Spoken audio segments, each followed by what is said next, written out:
구부 시작합니다. 팔짱을 끼고 판을 바라보고 있는 편이 훨씬 속이 편하다. 그것도 처음 3, 40수가 지는 돌을 늘어놓는 방식에 따라서 그다지 눈에 거슬리지 않지만 막상 성패를 가르는 때가 되면 정말 딱하게 이를 데 없는 모양새다. 흰색과 검은색이 바둑판에서 나가 떨어질 정도로 서로 밀고 밀리며 자리 다툼을 하고 있다. 좁다고 옆에 있는 놈한테 비키라고 할 수도 없고 방해가 된다고 해서 앞에 있는 자한테 물러나라고 명령할 권리도 없으니 하늘이 내린 숙명이라 생각하며 포기하고 꼼짝도 하지 못한 채 가만히 웅크리고 있을 도리밖에 없다. 바둑을 발명한 것이 인간이고 인간의 기호가 국면에 나타난다고 한다면 답답한 바둑돌이 운명은 치사하고 작은 일에 집착하는 인간의 기질을 대표하고 있다고 해도 문제가 없을 것이다. 인간의 기질을 다독들의 운명으로 헤아려 볼 수 있다고 한다면 인간이란 광활한 천지를 앞다투어 좁혀서 자기가 디디고 서 있는 두 발 외에는 도저히 한 발짝도 나갈 수 없도록 졸렬한 재주를 부려 자기 몫을 끌어안고 있는 것을 좋아한다고 단언하지 않을 수 없다. 한마디로 말해 인간이란 고통을 일부러 구하는 존재라고 평해도 좋을 것이다. 태평스러운 메이트의 선생과 득도를 한 독후된 씨가 어떤 생각으로 오늘따라 벽장 안에서 낡은 바둑판을 끌어내어 이 답답한 장난을 시작했는지 모른다. 응접실 앞에서 메이트의 선생과 독후생 씨가 열심히 승패를 겨루고 있을 때 거실 입구에서는 강케츠 씨와 도시가 나란히 있고 그 곁에 주인이 누런 얼굴로 앉아 있었다. 강케츠 씨 앞에 가다랭이 포가 3개 벌거벗은 채 방바닥 위에 나란히 일렬로 누워있는 모습이 가관이다. 이 가다랭이 포의 출처는 강케츠 씨의 품 아니었는데 처음에 꺼냈을 때는 벌거벗은 채 손바닥으로 느낄 수 있을 정도로 따뜻하니 데워져 있었다. 주인과 도우시는 이상한 눈으로 가달링이 포 위에 시선을 고정시키고 있었다. 이윽고 강케츠 씨가 입을 열었다. 사실은 나일가량 전에 고향에서 돌아왔는데 여러 가지로 일이 많아서 여기저기 돌아다니는 바람에 이 댁에 오지 못하고 있었습니다. 그렇게 서둘러서 올 것은 없었네 하며 주인은 여느 때와 같이 무뚝뚝한 대꾸를 했다. 서둘러서 올 곳은 없었지만 그래도 이 선물은 빨리 드리지 않으면 걱정이니까요. 가다랭이 포가 아닌 깐에 저희 고향의 명산물이죠. 명산물이라지만 도쿄에도 그런 것은 있을 텐데 하며 주인은 제일 큰 놈을 들어 코앞으로 가져가서 냄새를 맡았다. 냄새를 맡아도 가달링이 포의 좋고 나쁨은 알 수가 없을 텐데요. 좀 크다는 점 때문에 명사물이라 하는가 일단 드셔보십시오. 먹기와 당연히 먹겠지만 이놈은 끝이 좀 떨어지지 않았나 그러니 빨리 가지고 오지 않으면 걱정이라고 했지요. 어째서 그야 쥐가 갉아먹으니까요. 그거는 아주 위험하지 않은가 자칫 먹었다가는 베스트에 걸리겠는 걸 아니 괜찮습니다. 그 정도 갉아먹었다 해도 큰 해는 없으니까요. 도대체 어디서 지가 갉아먹었다는 말인가 배에서요. 배에서라고 어째서. 마땅히 너 얼마나 곳이 없어서 바이올린과 함께 자루에 넣어서 배에 올라탔더니 그날 밤 당했습니다. 가달링이 포만 갉아먹었으면 그래도 괜찮은데 소중한 바이올린의 몸통까지 갉아먹었더군요. 거참.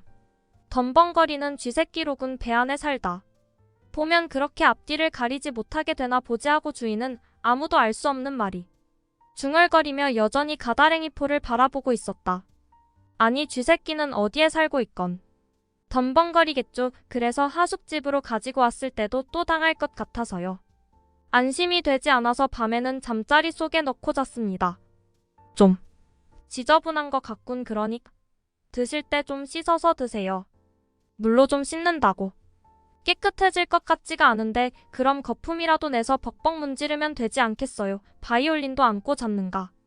바이올린은 너무 커서 안고 잘 수는 없었지만 하고 말을 하려 하자 자네는 바이올린을 언제부터 시작했나. 나도 좀 배울까? 하는데 어지간히 배우기 어려운 것이라지 하고 도우씨가 강케치 씨에게 물었다. 고등학교 시절이지. 고등학교 시절에 선생님이 있어서 배우기 시작했는가. 아니 선생님이고 뭐고 전혀 없었네. 독학으로 시작했지. 완전히 천재록은 독학을 한다고 모두가 천재는 아니지 않는가 하고 강케치 씨가 톡 쏘았다. 천재라는 말을 듣고 짜증을 내는 사람은 강케칠 수밖에 없을 것이다. 그건 그렇고 관계축은 요즘에도 여전히 학교에 가서 공만 깎고 있는가 하며 메이트의 선생이 대화에 끼어들었다. 아니요, 얼마 전에 고향에 다녀오는 바람에 잠시 중단하고 있던 잠입니다. 공도 이제는 진력이 나서 사실은 그만둘까 생각하고 있습니다.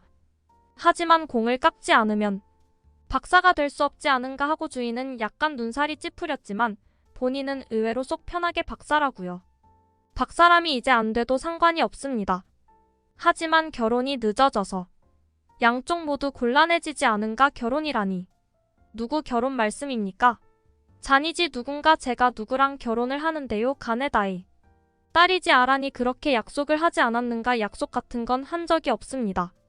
그렇게 떠들고 다닌 건 그쪽 마음이죠. 이건 예산일이 아니군. 이바메이테이 자네도 그건 알고 있겠지. 그 건이라니 고사건 말인가? 그 사건이라면 자녀와 나만 알고 있는 게 아니라 공공연한 비밀로 세상에 다 알려져 있다네. 실제로 만초 같은 데서는 신랑 신부라는 제목으로 양쪽 사진을 지상에 올릴 영광된 날은 언제 오느냐며 귀찮을 정도로 나한테 물어올 정도야. 도군 같은 사람은 벌써 원한가라는 일대 장편시를 만들어서 3개월 전부터 기다리고 있는데 함께 죽으니 박사가 되지 못하는 바람에 모처럼의 걸작이 쓸모가 없어지지 않을까 해서 이만저만 걱정이 아니라고 하네. 더욱은 그렇지 않아 아직 걱정을 할 정도로 많진 않지만 일단은 가슴속에 있는 감정을 담은 작품을 발표할 생각입니다. 그것 보게나 자네가 박사가 되느냐 마냐에 따라서 사방팔방에 엄청난 영향을 준다는 말일세. 좀 더 정신을 차리고 공을 깎아주었으면 좋겠군. 여러모로 심혈을 끼쳐드려서 죄송하지만 이젠 박사가 되지 않아도 괜찮습니다. 어째서 왜냐하면 저한테는 벌써 마누라가 있기 때문이죠. 어느 정말 대단하군. 어느새 몰래 결혼을 했단 말인가. 방심할 수 없는 세상이군. 쿠샴이군. 방금 들은 대로 강캐주고 나한테 벌써 처자가 있다네. 자식은 아직 없어요. 결혼한 지 한 달도 되지 않는 사이에 아이가 태어나면 어떻게 하라고요. 도대체 언제 어디서 결혼한 것인가 하고 주인은 예심판사가 된 것처럼 질문을 했다. 언제냐 하면 고향에 가봤더니 벌써 집에서 기다리고 있었죠. 오늘 선생님께 가지고 오니 가다랭이 보는 결혼 선물로 친척한테 받은 겁니다. 겨우 3개 가지고 축하 선물이라니. 너무 인색하지 않은가. 아니요. 많이 있던 것 중에서 3개만 가지고 온 것이죠. 그럼 고향 여자인 셈이군. 역시 피부가 검은 가네. 아주 마초. 저한테는 딱 어울립니다. 그래서 가네다 쪽은 어떻게 할 셈인가. 어떻게 하고 말고 할 것도 없죠. 가네다 쪽에는 그런 말을 했는가 하고 주인은 아직도 가네다를 걱정하고 있었다. 아니요. 말을 할 필요가 없죠. 제가 그쪽에게 따님이 달라거나 혹은 결혼을 하고 싶다고 신청한 적이 없으니까 가만히 있으면 되는 일이죠. 가만히 있어도 전혀 문제될 것은 없습니다. 어차피 지금쯤이면 탐정이 달라붙어서 하나에서 10까지 빠짐없이 다 알고 있을 테니까요. 탐정이란 말이 들은 주인은 갑자기 못마땅한 표정을 짓더니 그렇다면 가만히 있도록 하게 하고 판정을 내렸다. 하지만 그러고도 모자란다고 느꼈는지 탐정에 대해서 다음과 같은 이야기를 마치 대단한 의견이나 되는 것처럼 늘어났다. 무릇 방심한 틈을 타서 남의 지갑을 훔쳐가는 것이 소매치기이고 방심한 틈을 타서 남의 마음속을 훔쳐보는 것이 탐정이야. 주인도 모르는 사이에 덧문을 열어서 남의 소유물을 훔쳐가는 것이 도둑이고 주인도 모르는 사이에 말을 엿들어서 남의 마음을 읽는 것이 탐정이지. 시카를 방바닥에 꽂고 억지로 남의 돈을 착복하는 것이 강도이고 협박하는 말을 줄줄이 늘어놓고 남의 의사를 강요한 것이 감정이지. 그러니까 담정이라는 놈들은 소매치기, 도둑, 강도하고 같은 족속이니 도저히 제대로 된 인간으로 볼 수가 없는 것이야. 그런 놈이 하는 말이 듣다 보면 이상한 버릇이 생기네. 절대로 치지 말게. 아니 괜찮습니다. 탐정이 1000명이든 2000명이든 대열을 만들어서 쳐들어온다 해도 무서울 게 없으니까요.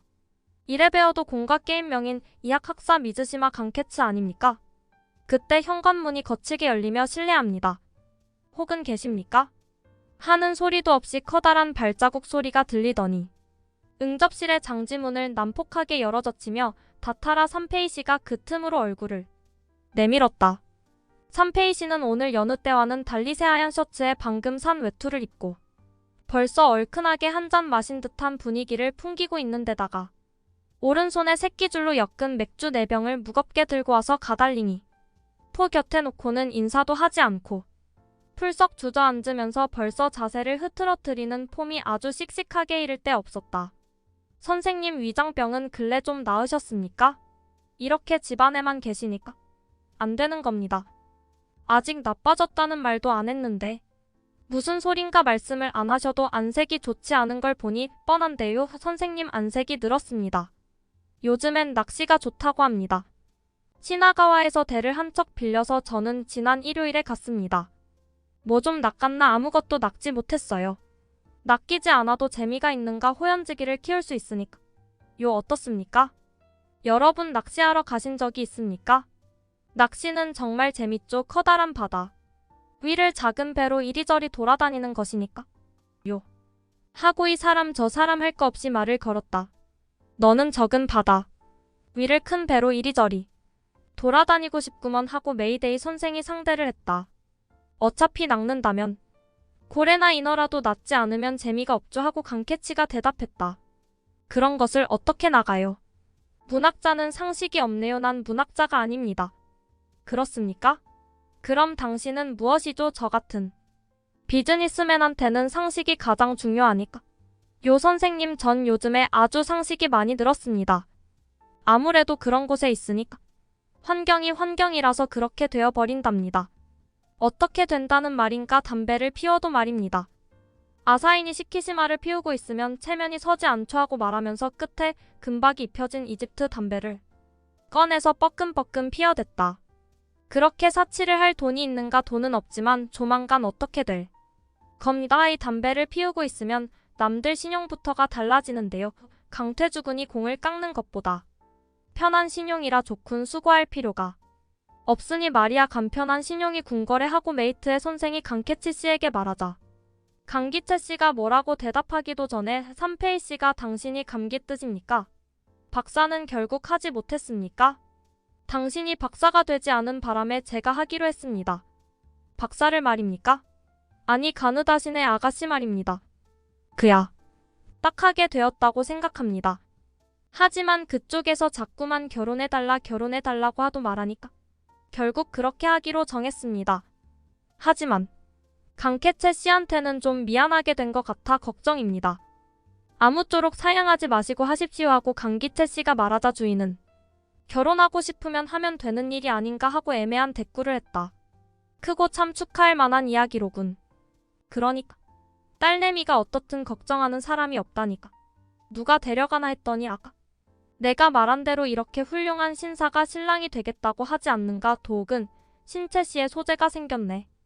당장 착수하게나 하고 메이트의 선생이 평소처럼 신바람이 나서 떠들어댔자 삼페이 씨는 당신이 도우십니까? 결혼식 때 뭐 좀 만들어주시지 않겠어요? 당장 발판으로 찍어서 여기저기 돌리겠습니다. 네, 뭔가 만들어드리죠. 언제쯤 필요하십니까? 언제라도 좋습니다. 지금까?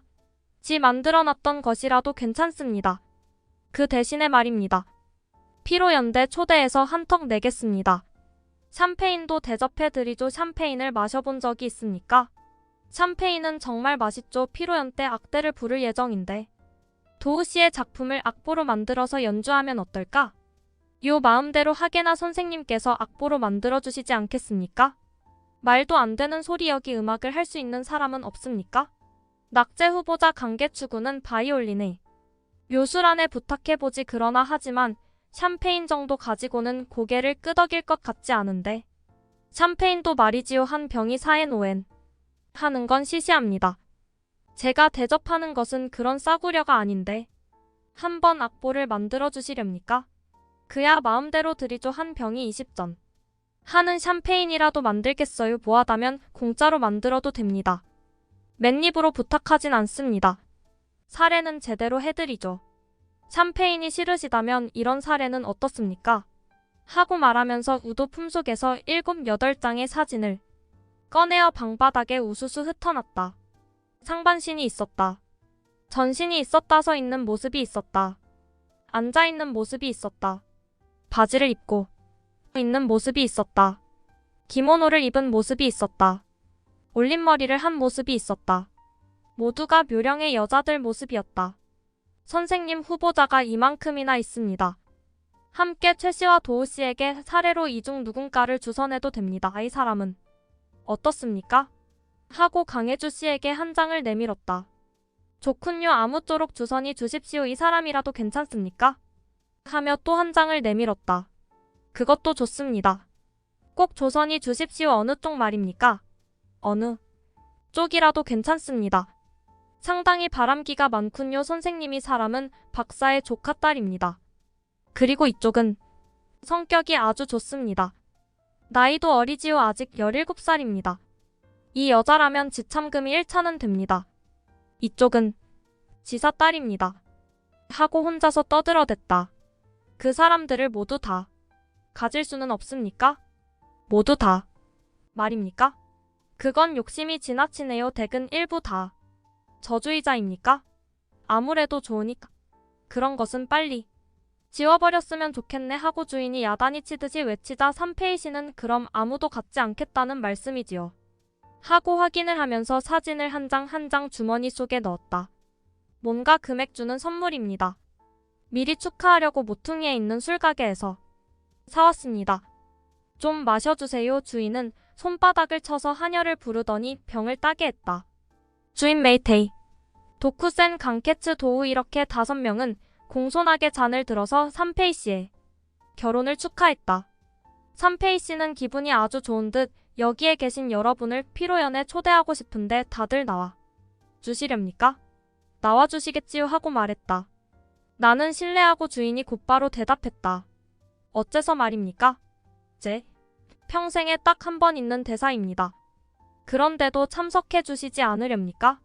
너무 무린 정하시네요. 뭘 인정한 것은 아니지만 난 참석하지 않겠네. 입을 옷이 없어서 그러십니까? 기모노 정도는 어떻게든 마련해드리겠습니다. 조금은 사람들 많은 곳에도 나가신 편이 좋을 텐데요. 선생님 유명한 사람한테 소개해드리겠습니다. 절대로 사용 안 해.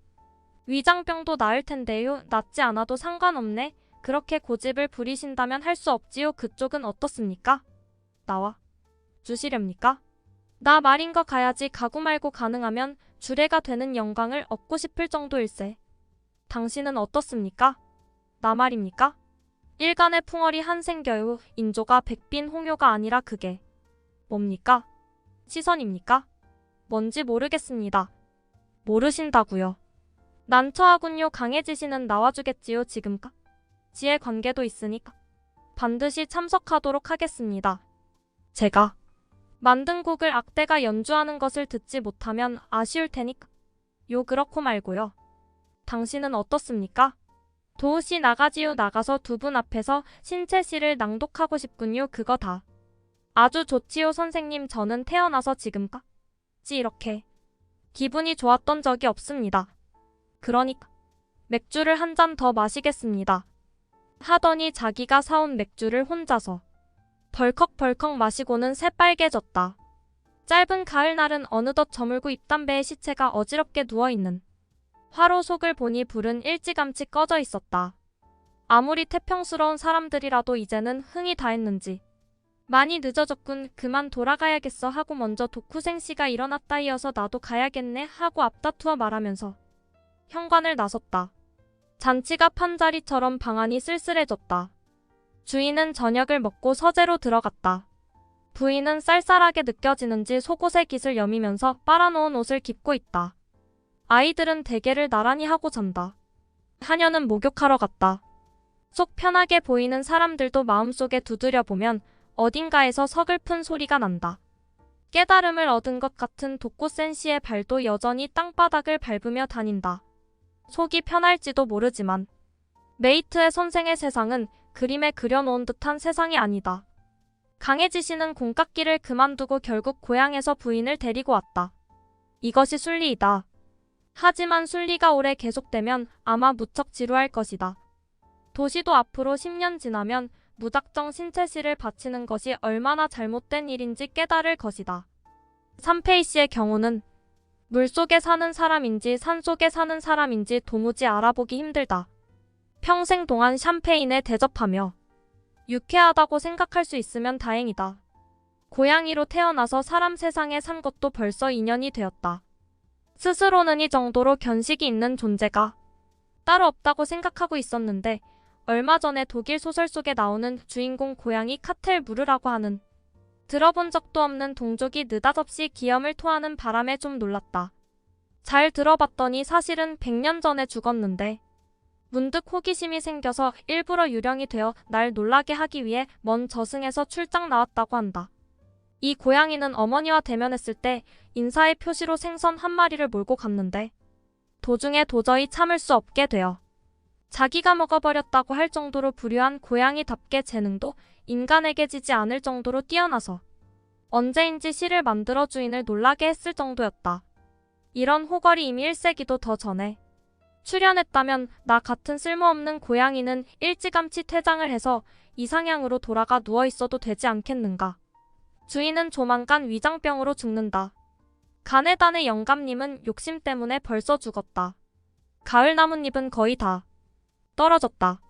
죽는 것이 만물에게 정해진 업이라면 살아있어도 별로 쓸모가 없으니 일찌감치 죽는 편이 현명한 짓인지도 모르겠다. 여러 선생들의 설에 따르자면 인간의 운명은 자살에 귀착한다고 한다. 자칫 방심하다가는 고양이도 그렇게 답답한 세상에 태어나야만 하게 생겼다. 무서운 일이다. 어딘지 모르게 기분이 울적해진다. 삼피씨가 가지고 온 맥주라도 마셔서 흥을 좀 돋궈야겠다. 부엌으로 갔다. 덜컹거리는 문이 조금 열려있는 틈새로 가을 바람이 불어들어왔는지 램프는 어느새 꺼져 있었지만 달밤인지 창문으로 그늘이 비춘다. 컵이 쟁반 위에 3개 나란히 놓여있고 그중 2개의 갈색물이 반쯤 남아있다. 유리컵 속에 든 것은 뜨거운 물이라도 차가운 느낌이 든다. 더구나 쌀쌀한 밤하늘의 달빛 속에서 불을 끄는 단지 옆에 나란히 있는 이 액체를 보자니 입을 대기도 전부터 벌써 추워서 마시고 싶지가 않다. 하지만 시험해 볼만하다.